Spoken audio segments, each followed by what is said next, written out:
Shalom, Assalamualaikum warahmatullahi wabarakatuh. Om Swastiastu, Om Santi Santi Om. Salam kebajikan. Tabe. Perkenalkan, saya Dr. Andus David Laya Bokamanu, Kepala SMPS Kristen Atambua, Kabupaten Belu. Pada tempat yang pertama, perlu kami memberikan informasi tentang letak sekolah kami. SMPS Kristen Atambua terletak tepat di jantung kota Atambua, yaitu Kelurahan Atambua, Kecamatan Kota Atambua, Kabupaten Belu, Provinsi Nusa Tenggara Timur.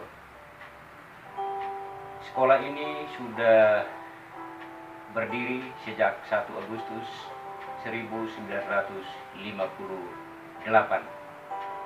Hingga sampai sekarang ini, sekolah ini sudah berusia kurang lebih 62 tahun.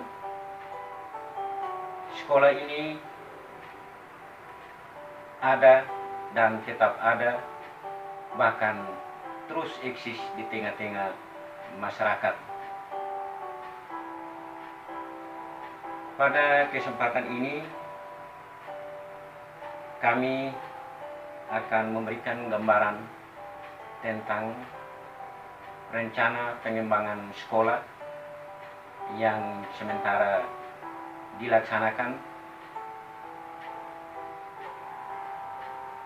berkenaan dengan kegiatan penguatan kepala sekolah secara daring yang dilaksanakan saat ini.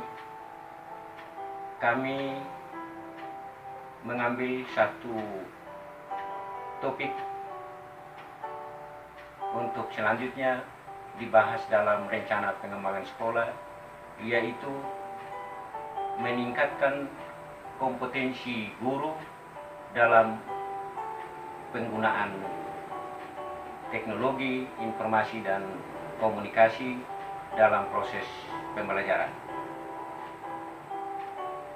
Berdasarkan hasil monitoring dan evaluasi selama ini dalam proses pembelajaran, kami temui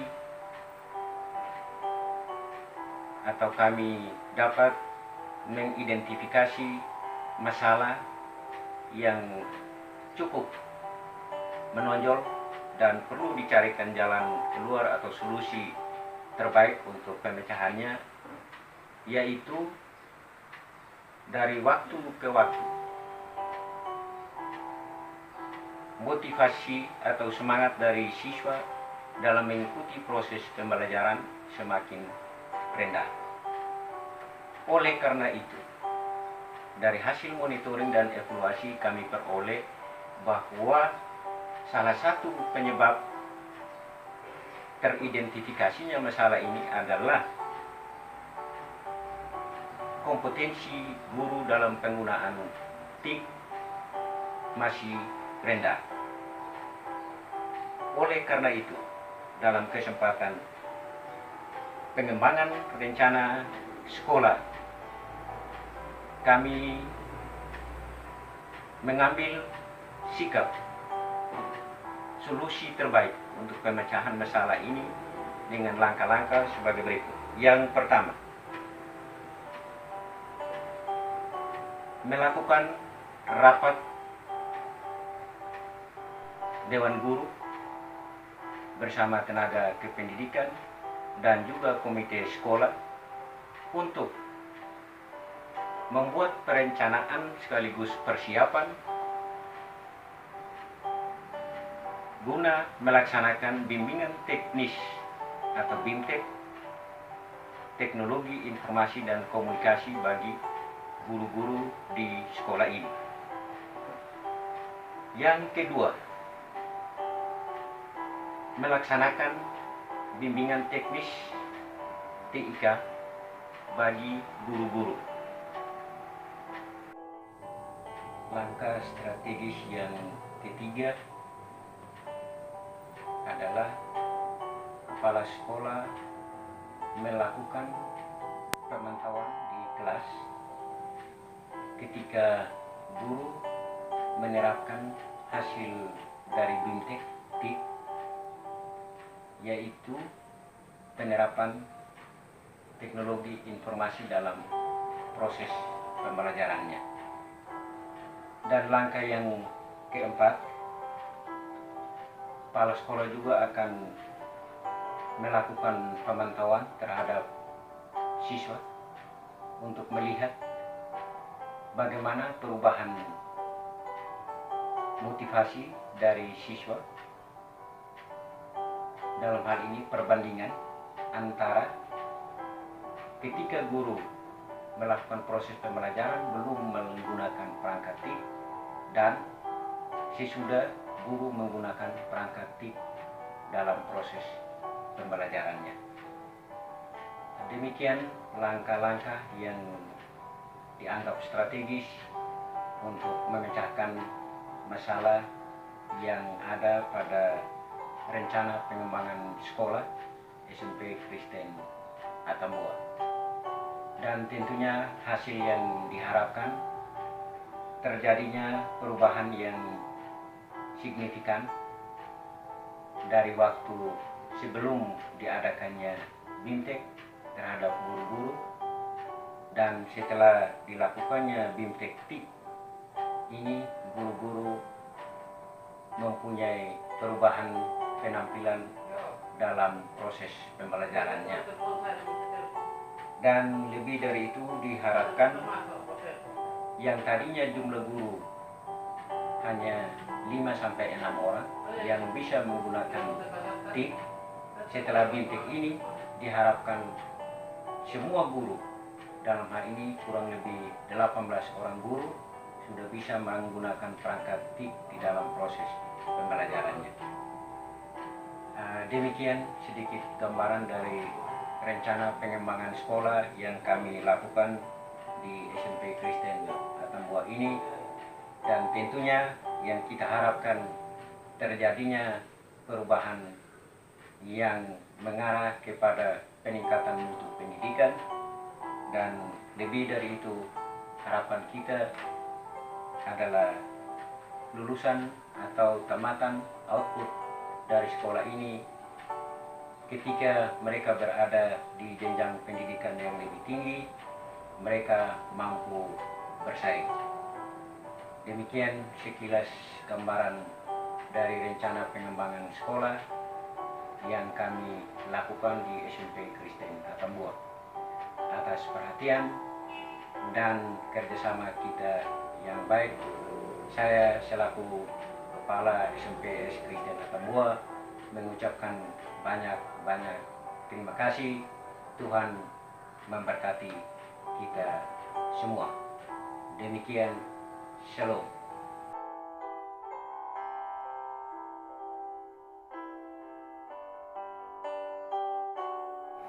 Melaksanakan bimbingan teknis atau BIMTEK, teknologi informasi dan komunikasi bagi guru-guru di SMP Kristen Atambua.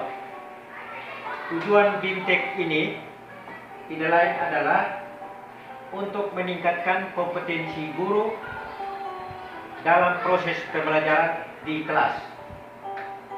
Jadi maksudnya dengan Bapak Ibu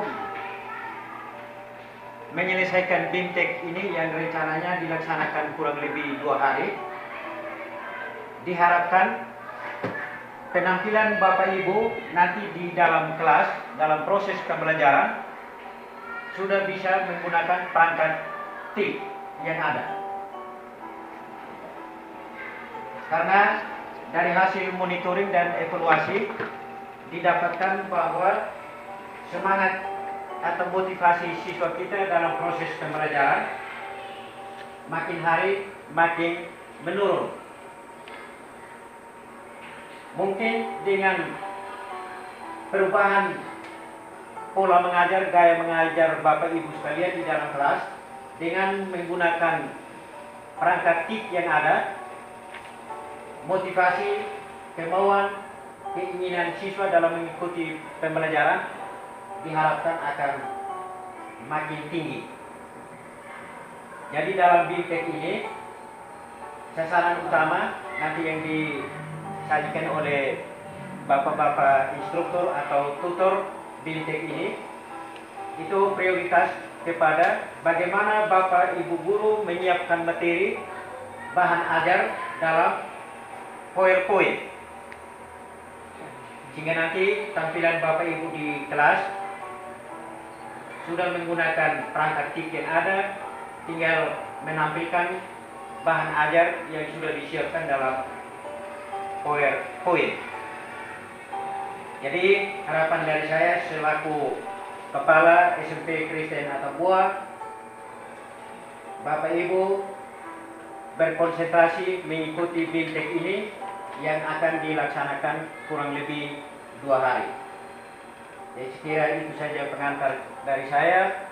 Selanjutnya akan disajikan materi-materi yang berkaitan dengan BIMTEK oleh Bapak Niko dan Bapak William Okto Hito sebagai tutor dalam BIMTEK ini. Terima kasih dan selamat melakukan BIMTEK. Semoga semuanya berjalan dengan baik dan sukses. Terima kasih. Mengajar di kelas, kita harus menggunakan PowerPoint. Dan di sini juga kita harus tahu bahwa dalam penggunaan PowerPoint itu kita bisa gunakan di Zoom meeting. Nanti kita bisa tampilkan di sana karena kita bisa bahan anak-anak yang belum. Sehingga aplikasi yang kita gunakan itu adalah Zoom Meeting Cloud yang nanti Bapak Ibu coba mendownload itu. Kalau sudah mendownload itu kita mulai saja bagaimana kita menggunakan pertemuan secara virtual dulu. Habis itu baru bagaimana kita tampilkan PowerPoint-nya di dalam Zoom Meeting tersebut. Jadi kita mulai saja dulu. Bapak Ibu sudah menyiapkan itu, sudah mengkopikan atau sudah mendownload Zoom meetingnya. Kita mulai saja, nanti saya kasihkan dia punya nomor ID. Ya, nanti saya kasihkan dia punya nomor ID-nya. Karena di dalam Zoom meeting ini yang pertama kita masukkan itu adalah nomor ID dan passwordnya. Kalau Bapak Ibu sudah siap, saya sebutkan dia punya angkanya. Ini punya nomor ID-nya, masukkan dulu dia punya nomor ID. Ya, coba Bapak Ibu dia di join meeting. Join meeting itu Syukur nih ke internet. Kalau itu pakai di HP. di HP, coba dia di HP sih. Kita di HP dulu karena di Downloadnya lewat sulit, Pak.